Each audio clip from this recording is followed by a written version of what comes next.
اللہ کی محبت سے زیادہ اس کا خوف ڈالتے ہیں، جبکہ اللہ کی اطاعت کے لیے اس کی محبت کی ضرورت ہے، اس کے خوف کی ضرورت نہیں ہے۔ مطلب ہم نے ایک بات مجھے بتائیں، کیا ہم سب گناہ کی ڈیفینیشن جانتے ہیں؟ اگر میں آپ سے پوچھوں گناہ کی ڈیفینیشن کیا ہے، کوئی بتائے گا آپ میں سے؟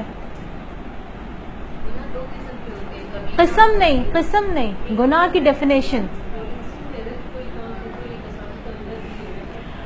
وہ کام جس کو کرتے ہوئے آپ کا دل کھٹکے، اس کو گناہ کہتے ہیں۔ آپ کے دل میں ایک خیال آئے کہ یہ میں آیا پتہ نہیں میں یہ صحیح کر رہی ہوں یا میں غلط کر رہی ہوں، اس کو گناہ کہتے ہیں۔ ٹھیک ہے، ہمیں اپنے آپ اس گناہ ثواب کا تصور ہمارے اندر بھی اتنا موجود نہیں ہوتا، ہم اپنے بچوں کے اندر وہ چیز اس قدر امپوز کرتے ہیں اور ان کو ڈرا کے ان کو اس قدر امپوز کرتے ہیں کہ دیکھو اگر یہ کرو گے نا تو اللہ تعالیٰ تمہیں آگ میں ڈال دیں گے، یہ کرو گے تو اللہ تعالیٰ تمہارے ساتھ یہ کر دیں گے۔ اب ہوتا کیا ہے، بچہ اس خوف کے ساتھ جوان ہوتا ہے، بچہ محبت لے کے جوان نہیں ہوتا، اور جب بچہ خوف لے کے جوان ہوتا ہے تو پھر وہ اسی طرح سوچ رہا ہوتا ہے کہ بس کہیں ایسی کوئی بات نہ ہو جائے اللہ میاں کو بری لگ جائے۔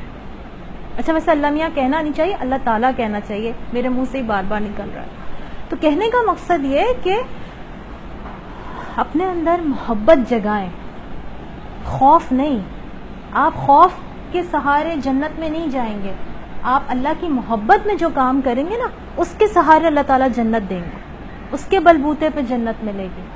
اور جس کام کو آپ جنت کے لیے کریں گے کہ آپ یہ کام جنت پانے کے لیے کر رہے ہیں تو اس میں بھی آپ کی نیت جو ہے نا وہ جنت کے لیے ہے، اس میں آپ کی نیت اللہ تعالیٰ کے لیے نہیں ہے۔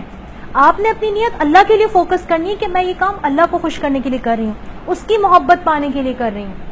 اصل میں ہمارا بھی مسئلہ یہ ہے نا کہ ہم یہ کام اسی طرح اپنے بچوں کو سکھاتے ہیں، نماز پڑھو گے تو تمہیں جنت ملے گی، بے نمازی ہوگے تو تمہیں دوزخ ملے گی، اللہ تعالیٰ تمہیں آگ میں ڈال دیں گے۔ بچوں کو یہ سکھائیں کہ نماز پڑھو گے تو اللہ تعالیٰ محبت کریں گے تم سے، اللہ تعالیٰ تم سے خوش ہوں گے۔ بچوں کے اندر اللہ کی محبت اور اس کی خوشی پانے کی توجہ ڈالیں، اس کی خواہش پیدا کریں۔ بچوں کے اندر یہ چیز مت ڈالیں کہ اللہ تعالیٰ تمہیں دوزخ میں ڈال دیں گے، وہ تم سے ناراض ہوں گے، وہ تم سے یہ تمہاری سائیکل چھین لیں گے تم سے۔ اب مائیں کرتی ہیں اس طرح کی باتیں، ایگزیکٹلی کرتی ہیں۔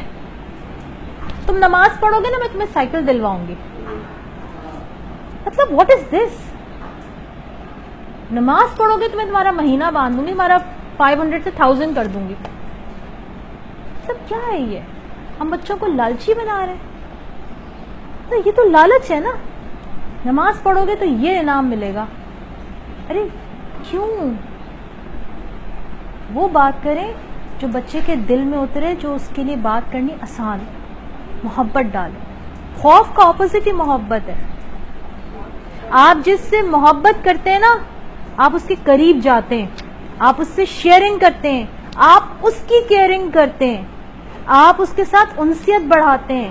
آپ کو اپنے ہسبینڈ سے محبت ہوگی نا آپ اس کے ساتھ شیئرنگ بھی کریں گے، آپ اس کی ہر اونچی نیچی بات کو برداشت بھی کریں گی۔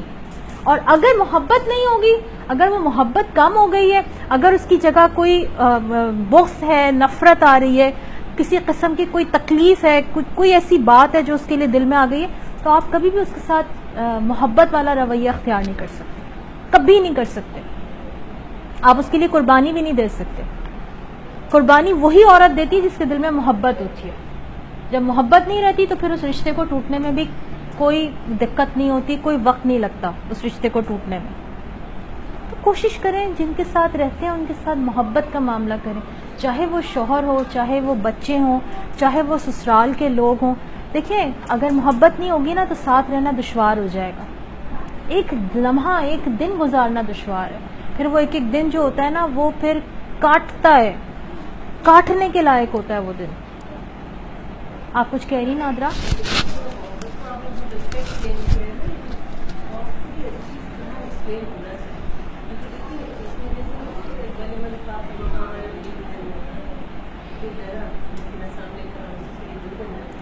لیکن میرا کہنے کا مقصد قطعاً ہرگز یہ نہیں کہ ہمیں اللہ سے ڈرنا ہی نہیں چاہیے، اللہ سے ڈریں لیکن ڈیفینیشن بات یہ ہے کہ خوف کی ڈیفینیشن یہ ہے کہ خوف آپ کا اصل ہونا چاہیے، فطری خوف ہونا چاہیے، بنائے ہوئے خوف نہیں ہونے چاہیے، حد سے زیادہ بڑے ہوئے خوف نہیں ہونے چاہیے کہ جس کے بعد انسان کے عمل کی قوت کم ہو جائے، عمل کی قوت ختم ہو جائے۔ اصل میں مسئلہ یہ ہے کہ خوف ہماری عمل کی قوت کو ختم کر دیتے ہیں، جس کی وجہ سے انسان کہیں کا نہیں رہتا۔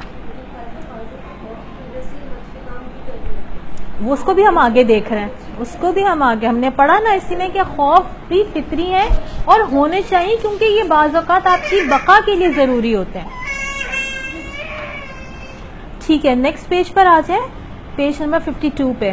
پھر یہ کہتے ہیں کہ میری ایک جاننے والی ہے جس کے والدین کے درمیان اس وقت علیحدگی ہو گئی تھی کہ جب وہ بہت چھوٹی تھی۔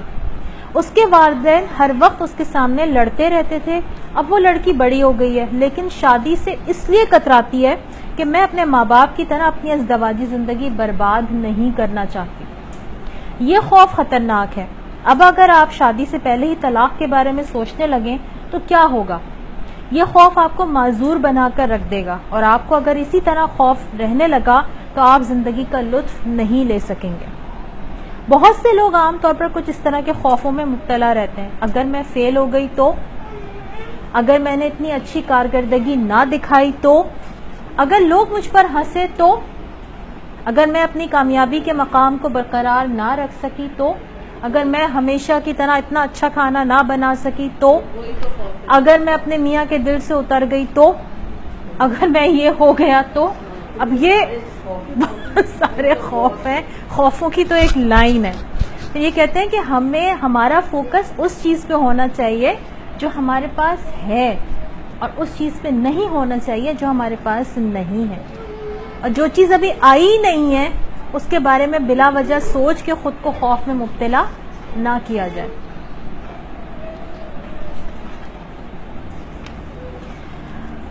میرے خوفوں کو، اچھا اب اس نے اپنا خود کا واقعہ لکھا ہے جو کہ بڑا زبردست ہے، میں اس کو ورڈ ٹو ورڈ پڑھوں گی یہاں پر۔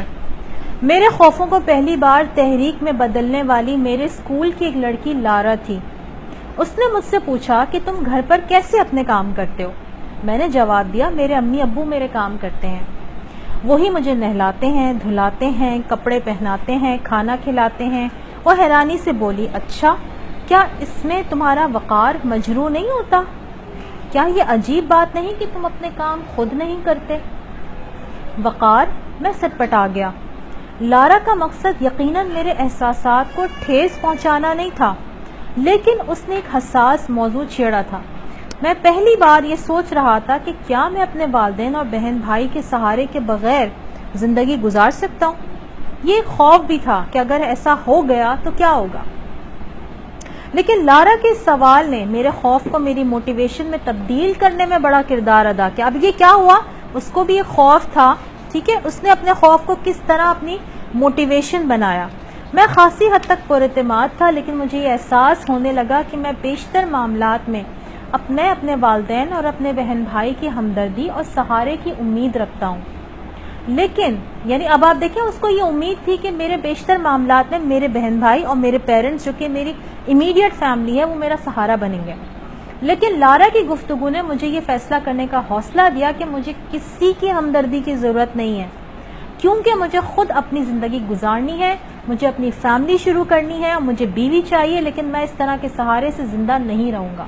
میں باپ بھی بنوں گا اور ایک نارمل انسان کی طرح ایک اچھا باپ بن کر دکھاؤں گا۔ اب یہ کیا تھا؟ ایک معذور آدمی کا فیصلہ تھا۔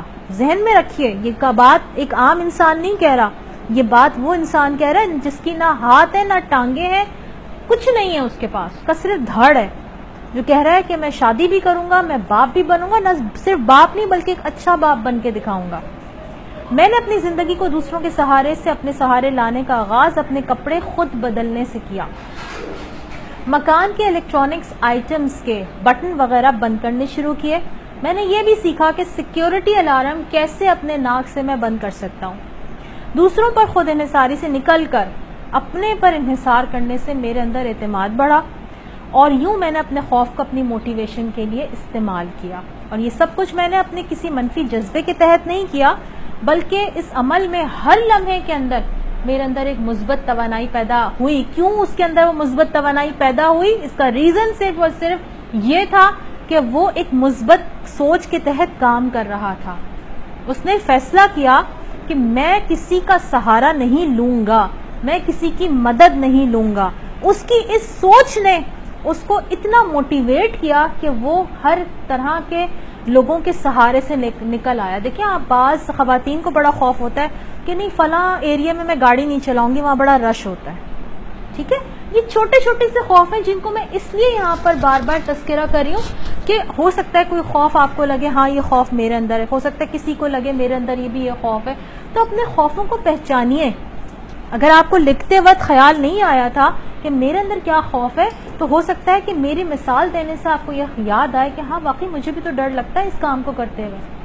تو جس کام کو کرتے ہوئے ڈر لگتا ہے, جب ہم اس کام کو کر لیتے ہیں تو اس کام کا ڈر نکل جاتا ہے. لیکن ہم جتنا اس بات کو گاتے ہیں نا کہ میں نہیں جاؤں گی وہاں پر, مجھے ڈر لگتا ہے وہاں گاڑی چلاتے, جب ہم جتنا اس بات کو گاتے ہیں نا وہ خوف اتنا ہمارے اوپر حاوی ہوتا ہے اور اتنا وہ ہمیں مفلوج کرتا ہے. اب اس کی جو مثال ہے آپ اس سے یہ سمجھے کہ اس نے یہ فیصلہ کیا کہ میں اب آج کے بعد کسی کا سہارا نہیں لوں گا, بلکہ میں سہارا بنوں گا, میں ایک فیملی ریز کروں گا, میں شادی بھی کروں گا, میں ایک اچھا باپ بھی بنوں گا. یہ اس کا فیصلہ تھا. یاد رکھیں جب انسان کوئی فیصلہ کرتا ہے نا, اچھا فیصلہ, تو قدرت بھی اس کی مدد کرتی ہے. اس کے اپنے اندر سے ایک مثبت توانائی نکلتی ہے اور اس مثبت توانائی کی وجہ سے قدرت اس کی مدد کرتی ہے. قدرت اس کے لیے وہ مواقع لے کر آتی ہے کہ جس کے بعد اس کے لیے اس راستے پہ چلنا بے انتہا آسان ہو جاتا ہے.